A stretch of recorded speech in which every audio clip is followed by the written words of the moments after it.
Welcome to Sustainable Days and Leave No Trace Ireland's video all about loving our public spaces. Today we're going to be looking at our parks and beaches and how we can minimise our impact on these beautiful places. In Dublin there are over 1,500 hectares of parks and green spaces, which means that can fit more than 2,800 football pitches. Our parks are home to so many of our native Irish trees, as well as birds, foxes, squirrels and so many more of our small Irish animals. Dublin is also on Ireland's coast and has around 35 kilometres of coastline.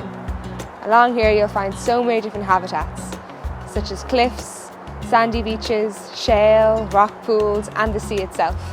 Each of these places is home to so many different plants and animals. Today we're going to explore some of our parks and beaches and learn how we can leave no trace when we go outside.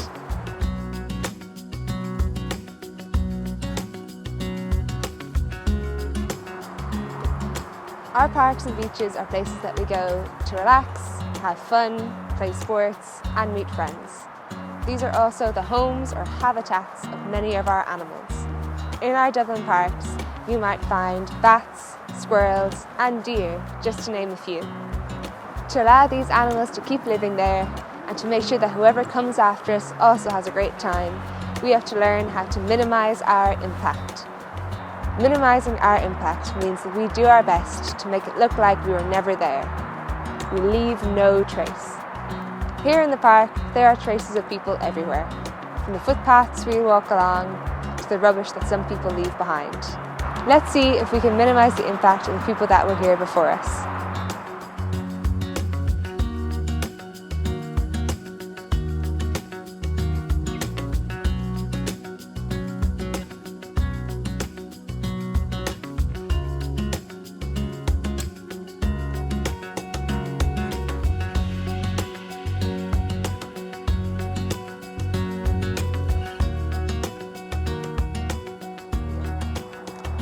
And that's my cleanup done.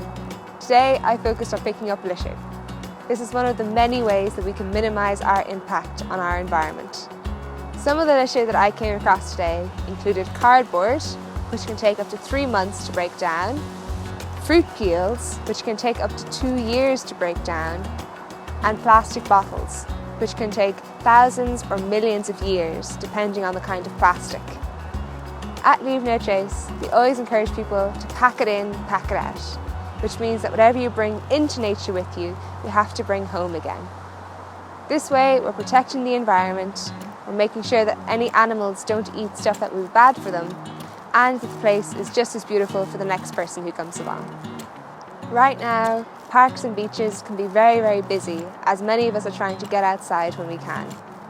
With current social distancing guidelines, it's even more important to make sure that you bring all your rubbish home with you so that everybody can have a safe and enjoyable time outdoors.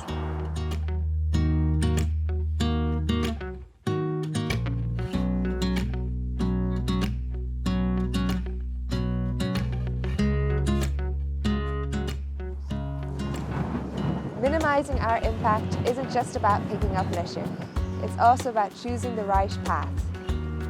Choosing the right path applies to lots of things. When we go outside, it can be about choosing the right ground to walk on, to make sure that we're not damaging anything fragile in the different ecosystems and habitats. Choosing the right path also applies to how we travel to our different outdoor activities, and is about making the most of our chances to walk or cycle places. By choosing the right path, we make sure that the more fragile parts of nature get the care and respect they deserve, while also keeping ourselves safe.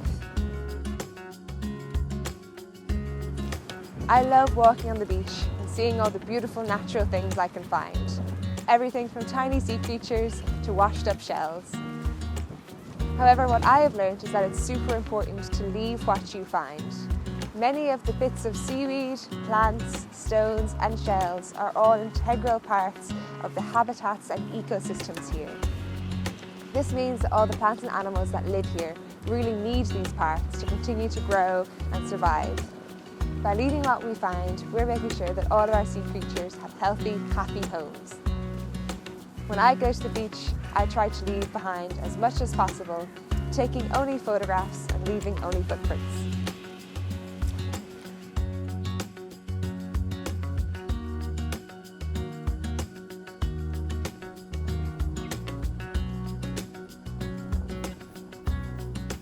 So today we talked about how to minimize our impact when visiting our parks and beaches. And we did this through 3 different ways.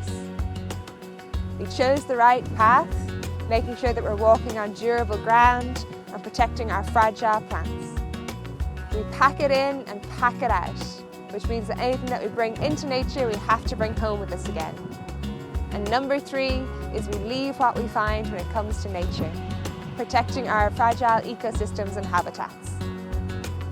For more ideas on sustainability, biodiversity, science and waste, make sure to check out Sustainable Days.